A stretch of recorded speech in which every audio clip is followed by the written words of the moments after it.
First off, how's the shoulder feeling, and how frustrating was it to miss so much time during spring practice?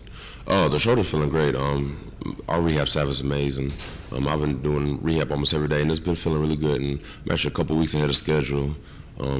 It is a little frustrating to miss spring, but at the same time, you got to recognize the bigger picture and the bigger goal. So that's what I just try to tell myself every day as I went to rehab, and just try to stay focused on what the goal was. Right here. Jonathan, Joe Whalen, WBMA TV in Birmingham. As the elder statesman, do you feel like you're the voice of the defense this year? I wouldn't say I'm the voice of defense. I'll say I'm maybe one of the voices. I mean, there's so many people who are leaders on the team, like Eddie Jackson, Reuben Foster, Dalvin Thomas. We have a bunch of guys who can lead, so I wouldn't say I'm primarily the main voice. Okay, right here. Hey, Jonathan, Jacques Doucet, WAFB-TV in Baton Rouge. Reflecting back on last year, how did you guys stop Leonard Fournette the way you did? Was it the game plan? Was it just 2 weeks of preparation? I mean, how do you reflect back on that performance? Because no one else could do that. I feel like it was a combination of many things. Having the extra week definitely did help get guys healthy, but it's just a pride thing. I mean, the coach, it was a simple game plan. We didn't run a lot of calls. It was just mano a mano. You know, you just had to take pride in what you do, is dominating your box. So I feel like we did a good job of recognizing what the excellence was and upholding that standard. Hey, Jonathan, Scott Griffith, CBS 42. I just asked OJ, what is it about the business culture, and I know you were serious talking to you when you were getting recruited about academics and those kind of things. What is it about the business culture and just the culture period at Alabama that makes some guys want to go there and flourish and then some guys not? That, you know, if you know what I'm talking about there. Probably the biggest thing is recognizing that it is a game, and there's no doubt in that, but it's also a business. You got to realize the business aspect. The example Coach Saban always gives is you're your own CEO, and how you portray yourself and the things you do is pretty much writing your resume. So you got to think about that every time you got to make a decision. You know, you're writing your own resume. So that's probably something that might turn some other guys away. You know, it might not be as fun as somewhere like in Florida or something like that, but it's a business aspect. But with that being said, we still have fun. We still get after it, and we just have fun competing. Right here. Steve Nissen, WEAR, Pensacola. A lot of times after a team wins a championship, you don't see the same level of hunger the next year. What kind of signs are you seeing in terms of the level of hunger of this team? I see a lot of hunger in this team. The biggest thing at Alabama, if you don't have hunger, you're not going to start next year. You know, Coach Saban's not going to do anything to the detriment of the team. So you have to come with it every game, every day, and prove why you deserve to be the starter. So as of that, I really haven't seen no problems with complacency this year. Up front. Tom Menino, WBTM 13 in Birmingham. Off-the-field issues happen in college football. You guys had an off-the-field issue that happened with Cam Robinson and Hootie Jones. As one of the leaders of the team, obviously, I mean, you can't be everywhere. There's not much that you can actually tangibly do. But what, if anything, can you do in terms of support for those guys, and maybe just trying to send the message that this just can't happen? As a message, that's honestly up to Coach Saban. So, I mean, whatever he sees fit is what we're going to do. But as support, I mean, we're always there for our teammates. If they need anything, I'll be there for them. If they need me to pick them up from the airport, I'm there. So, I mean, they always have my number support-wise. But other than that, I mean, you just have to leave it up to Coach Saban. Right here. You had a coaching change with Bo Davis leaving. How do you feel like Coach Dunbar is fitting in, and what's the biggest difference in his coaching style and Bo Davis'? You know, I feel like Coach Davis and Coach Dunbar are very similar. We haven't had a lot of field work with him on the field, so I can't really tell you too much about that. But off the field, everything's been very smooth. I mean, he's picking up our defense really quickly, so he's doing a good job of coaching the younger guys up and helping even the older guys understand what his policy and procedures are and what he needs to do and what he wants to establish as a D-line coach. Jonathan, O.J. Howard said that part of the reason this team stays hungry and wins consistently is the off-season workouts. What goes on in those workouts to produce these results? Because nobody in the modern era wins at this rate. I would easily say that our off-season workouts are the hardest thing we do throughout the whole season. I mean, it really pushes you, not just physically, but mentally. It takes you to the wall, and you got to be able to get past it, and that really separates the men from the boys, as we say. So, you know, I feel like our off-season workouts really help prepare us for what's to come in the season. You know, if you can make it through our fourth quarter program, you could play at any road team stadium easily. Over here, far left. Cody Coyle, KBTX TV, College Station. Just how tough is the SEC West, man? What's the slight margin of error from the top to the bottom every year?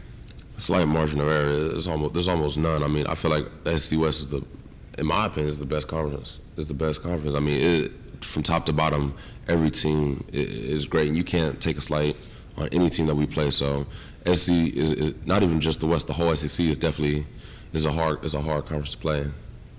Back over here. Hey, Jonathan, how much are you going to miss Kirby Smart, or are you not really going to miss him? Oh, I'm gonna definitely miss Kirby Smart, man. I loved him, man. He was definitely family to me. I mean, I've been with him 3 years. You know, we're definitely gonna miss him, but you can't get mad for making what's best for his family. So I'm excited to see what he does. I'm just glad he didn't choose a team in the West. And do you feel like that LSU series has lost a little bit of luster? You guys have really dominated them the past few years. Oh no, there's definitely no lust lost there. I mean, LSU every time we get ready to go into an LSU game, you know it's going to be a violent, physical game. So those are definitely the hardest practices we have throughout the whole year is getting ready for LSU. Right here to your left. Jonathan, a follow-up on that. Where does Tiger Stadium rank as far as atmosphere, stadiums you've been in, road environments, that kind of thing? Oh, man. It will be top 2, definitely. I mean, it's just such a hostile environment. But from a defensive perspective, we love that. I love going on the road. Defense loves going on the road. So, I mean, we just love that negative energy that they throw at us, and it just helps get us ready to play. When you were there 2 years ago, was that kind of a victory? Like, how did we, do this? Or, I mean, because late, the fumble recovery and everything, things weren't looking good. It's just one of the things you always got to just keep playing every down to the end of the game. You never assume that you lost a game, never assume that you won a game. So, I mean, that just put in perspective what we had to do to win, and I was very proud of our team that game. Jonathan, talk a little bit about first game of the year, how you try to set the tone, get things started the right way, taking on USC in the Lone Star State. Coach Saban always talks about establishing identity, and the first game is the first opportunity to do that on a national level. So, we're going to prepare like heck throughout the offseason to get our team and our players and our coaches and our staff ready, to play at the best of our abilities that game. So we're excited to be able to play USC. That's a team we don't get to play very often. So we're excited. Right here. Last year, the defensive line, the amount of depth and talent was amazing. You lost some of those guys, obviously. What do you see in terms of the level at the line this year? Can it be what it was last year? Oh, we definitely feel that the level of the line can be what it was last year. Guys are going to have to step up into new roles and responsibilities. Now, they're going to have to prove that they can do that. But I have the utmost confidence in our D-line that they'll be able to do that. Over here to your left. I want to go back to Bo Davis. I know the relationship was so strong, it seemed, between the entire group and with Bo Davis. Just simply, how tough was that to see him leave? Oh, man, it was definitely tough. You never want to see, your coach go out like that. But at the end of the day, it's a business. You can't get too attached to one particular coach or player. I mean, even though it's sad to go, he'll still always be a close friend of mine.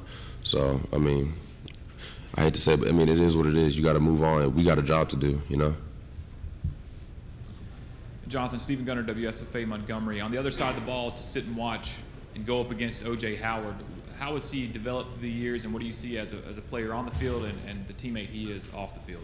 Oh, man, he's a great teammate off the field. Funny guy, always upbeat, gets everybody ready on our 6:30 runs off the field. On the field, he's definitely become a great blocker. He's always been a great pass runner, but his blocking has increased tremendously since he got here his freshman year. So that's probably one of the biggest improvements I've seen on him. Right here. After the season, there was a lot of speculation as to your future. What ultimately drew you back to Alabama? There was a lot of things that turned back. Probably the biggest thing was my shoulder and just the depth of the draft, my shoulder. I mean, there was a bunch of things. I don't think I could point out one specific thing, but just talking to Coach Saban, we just made a decision that was best for me and my family. Over here to your left. Hey, Jonathan, Lee Benson from KAGS in College Station, Texas. I know you were part of that Alabama team a few years ago that played Oklahoma in the Sugar Bowl. Now Trevor Knight's at Texas A&M. I'm wondering if you've thought about getting another shot at playing against Trevor Knight this upcoming fall. I heard he was at Texas A&M, but I'm not circling on our calendar or anything. Like Coach Saban said, it's another game, it's another team. If we focus too much on that team and we lose to another team, our season, it could be over. So we're not focusing on one team more than any other team. We're preparing for each team the same way. Right here. Jonathan, you talked about how you think this defensive line this season is going to be solid once again, but what is it that you guys do with the younger players to get them ready for a heavy rotation and be ready for day one? You just try to adapt them to your culture. I know for me personally, coming from high school to college was a big transition. It's just not the same intensity. So once they get you got to tell them the severity of the situation. They got to catch on to the play quick. They got to eat right. They got to do everything right to be able to play this year. So I feel like our young guys have done a good job of understanding that, you know. So I feel like they're going to be ready for the season. They just got to understand that it's time to get it, you know. Back here in the middle. Clay Yeager from WDHN. You guys always praise about staying the course, staying focused, and you've proved that time and time again. Do you ever get tired of staying hungry and trusting the process? And if so, how do you fix that? Well, my first 2 years here, people got tired of it and didn't want to continue on the process, and we lost. So when you do it right, you get the results you want, and everybody wants to win. So it just depends on what's important to you. If coming here and winning is important to you, it's really not hard to stay on the process because that's what you want to do. When we talk to you guys in Tuscaloosa, sometimes we bring up just the fan interest and the pressure that it takes to play for this team and this program. When you walked into the lobby today, what went through your mind, and was kind of people hanging around just to see you guys for a few minutes at media days, the epitome of the attention that you guys have to play under? I just love our fan base. I mean, they couldn't put more pressure on us than Coach Saban does. So we're not worried about that. Coach Saban puts more pressure on us than anybody could. So we love our fans. I mean, just the support they show us is tremendous. Coming home from the national championship, they were outside of our airport cheering us on. So I feel like we have the best fan base in the nation. So we just love them, and any chance we get to give back, we love to do it. What went through your mind when you walked through and saw those? I was surprised. I didn't think there was going to be that many people there, but I mean, I enjoyed it. You know, I always love seeing the fans. Back here. Hey, Jonathan, can you go back to the national championship game and just kind of when it sunk in that you guys had won it, what that feeling was like, and how long were you allowed to celebrate winning? Probably the first thing I thought about after we won that championship, I looked back to our summer and all the runs we did and just thought about how worth it was, you know. It was great. I mean, it's just one of the things you always play for, but you just can't really experience until you do it, you know. For how long we got to celebrate it for a good while, but for the guys who are coming back, it's a new team, so it's time for us to establish our own identity and get on our own path and try to, you know, create new memories for our own. Back over here too. Hey, Jonathan, Vince Lennon, a.k.a. Montgomery. Talk a little bit about O.J. Howard and his return for his senior year and how reassuring that is that he's delaying an NFL career potentially to stick around for another year here at Tide. Oh man, he's definitely a special player. You know, as a team, we were super happy when he decided to return for us. You know, we felt like he was making a good decision for himself. You know, we're glad he's back. You know, he's such a versatile weapon that he can't do nothing but be happy that he's coming back. You know, he can help us in so many ways. Eddie Jackson also here today. What have you seen in terms of his development and what level you feel like he can take it to this season? Oh, definitely. Probably the biggest thing that I've seen improvements on him is his leadership ability. He definitely makes other defensive backs around him better, and that's so huge. That's probably one of the biggest things Coach Saban preaches is affecting other people. You can affect one person every day, and if everybody does that, then we'll have a successful team. And I definitely see that in Eddie. Athletically, he's a freak. I mean, you don't see too many people be able to do the things he's done. So he's definitely a bonus to have on this defense. Jonathan's the third year in a row that the offense is going through a quarterback battle. As a defensive guy on a really staunch defense, how do you guys, view that quarterback battle? Is there a certain person you guys root for? They always say about winning the team, but when you're on the other side of the field, how do you guys view it? It really doesn't affect us, to be honest with you. I mean, our goal is to attack the quarterback. So for us, it really doesn't matter who we have on the opposite side. And we say it because if Coach Saban has enough faith to name him the starting quarterback, then we have faith in him.